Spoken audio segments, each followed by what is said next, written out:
ഉൽഫത്ത് എന്നത് മാനസികമായ ഐക്യത്തെയും ബന്ധത്തെയും സൂചിപ്പിക്കുന്നതാണ്.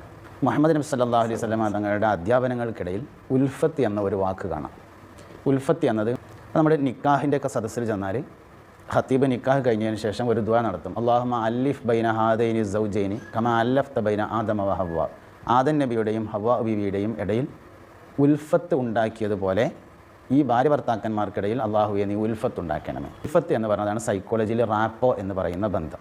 രണ്ടാളുകൾ തമ്മിലുണ്ടാകുന്ന ഒരു അടുപ്പത്തെയാണ് റാപ്പോ എന്നതുകൊണ്ട് ഉദ്ദേശിക്കുന്നത്. ഇത് പലതുകൊണ്ടും വന്നു ചേരാറുണ്ട്. സംസാരം ഒരുപോലെയാകുക, ഒരുപോലെ നോട്ടം ഒരുപോലെയാകുക, ഇങ്ങനെ പല കാര്യം, ശ്വാസം ഒരുപോലെയാകുക, ഇങ്ങനെ പല കാര്യങ്ങളെ കൊണ്ട് വന്നു ചേരുന്ന ഒരു ബന്ധമാണ് ഉൽഫത്ത് എന്ന് പറയുന്നത്. ഉമ്മാൻ്റെ ഗർഭാശയത്തിൽ ഒരു കുട്ടി കിടക്കുന്ന സന്ദർഭത്തിൽ ഉമ്മാൻ്റെയും കുട്ടിയുടെയും ശ്വാസഗതി ഒരുപോലെയായിരുന്നു എന്നതിനാൽ വന്നു ചേർന്നിട്ടുള്ള റാപ്പോ അല്ലെങ്കിൽ ഉൽഫത്താണ് ഉമ്മയും കുട്ടിയും തമ്മിൽ വിദൂരതയിലായിരിക്കുമ്പോൾ പോലും ഇങ്ങനെ ഒരു ബന്ധമുണ്ടാകുന്നതിൻ്റെ കാരണം. അപ്പോൾ അത് ഇസ്ലാമികമായും സൈക്കോളജിക്കലായും ശരിയായൊരു ബന്ധമാണ്, അങ്ങനെ ഉണ്ടാവാറുണ്ട്. ഭാര്യയും ഭർത്താവും തമ്മിലൊക്കെ ഇങ്ങനെ ബന്ധങ്ങൾ ഉണ്ടായിത്തീരേണ്ടതുണ്ട്. പലപ്പോഴും സപ്പോർട്ട് ചെയ്ത് സംസാരിക്കുക, അനുകൂലിച്ച് സംസാരിക്കുക, ഇങ്ങനെയൊക്കെയുള്ള കാര്യങ്ങളെ കൊണ്ടൊക്കെ ഈ ബന്ധങ്ങൾ ഉണ്ടായിത്തീരും. അത് രണ്ടാൾ